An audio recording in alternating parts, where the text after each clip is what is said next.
Comment calculer les dimensions d'une fosse septique? Beaucoup pensent qu'une fosse septique, c'est juste un grand trou. Mais en réalité, sa taille doit être calculée avec précision pour éviter les débordements, les mauvaises odeurs et les vidanges trop fréquentes. Prêtons bien attention à ce proverbe chinois.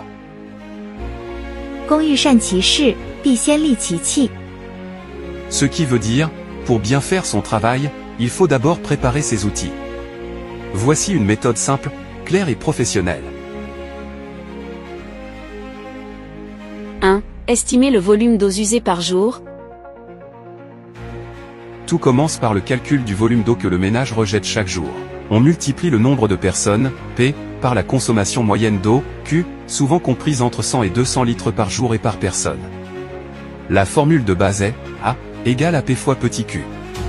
Exemple, pour un foyer de 4 personnes, où chaque personne rejette 150 litres d'eau usée par jour. On fait A égale 4 fois 150. On obtient donc 600 litres par jour, soit 0,6 m3 d'eau usée quotidienne. 2. Déterminer le temps de rétention du liquide. Ce temps correspond à la durée pendant laquelle les eaux restent dans la fosse pour permettre la décantation. Les normes recommandent 24 à 72 heures selon la taille de la fosse et le volume d'eau rejeté. 3. Ajouter le volume pour les boues et l'écume. Ce volume s'ajoute au précédent, car la fosse doit stocker les boues pendant plusieurs années avant la vidange. On utilise la formule de Pickford, de 1980. Elle est donnée par B égale à P, fois N, fois F, fois S. B, étant le volume des boues et des écumes, N, le nombre d'années entre deux vidanges, souvent 2 à 5 ans, F, le facteur selon la température locale, et S, la vitesse d'accumulation, souvent 25 litres par an par personne pour les eaux vannes, et 40 litres, si les eaux ménagères y sont ajoutées.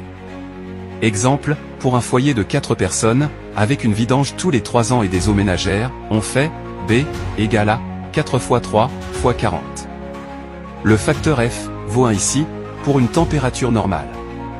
On obtient donc 480 litres, soit 0,48 m3 pour les boues et l'écume. 4. Calculer la capacité totale de la fosse. La capacité totale correspond à la somme du volume de rétention et du volume des boues. La formule est C égale à A plus B. Exemple. Plus haut, on a trouvé un volume de rétention A égale à 0,6 m3 et un volume de boue B égale à 0,48 m3. Alors, pour trouver le volume total de la fosse septique, on fait C égale à 0,6 plus 0,48. On obtient donc 1,08 m3.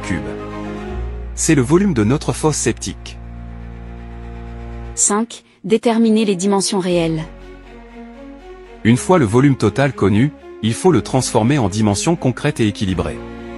Voici ce que la norme dit concernant le choix des dimensions d'une fosse rectangulaire. Profondeur du liquide, plus grand ou égal à 1,2 m, de préférence 1,5 m, plus 0,3 m d'espace libre. La largeur doit être plus grand ou égal à 0,6 m pour travailler et vidanger. La longueur, 2 à 3 fois la largeur, toujours plus grand ou égal à la profondeur. Le premier compartiment doit être égal à 2/3 du volume, et le deuxième, 1/3 du volume. Merci pour votre attention. Veux-tu voir ce type de contenu le plus souvent? Alors, abonne-toi. Kame Osaka.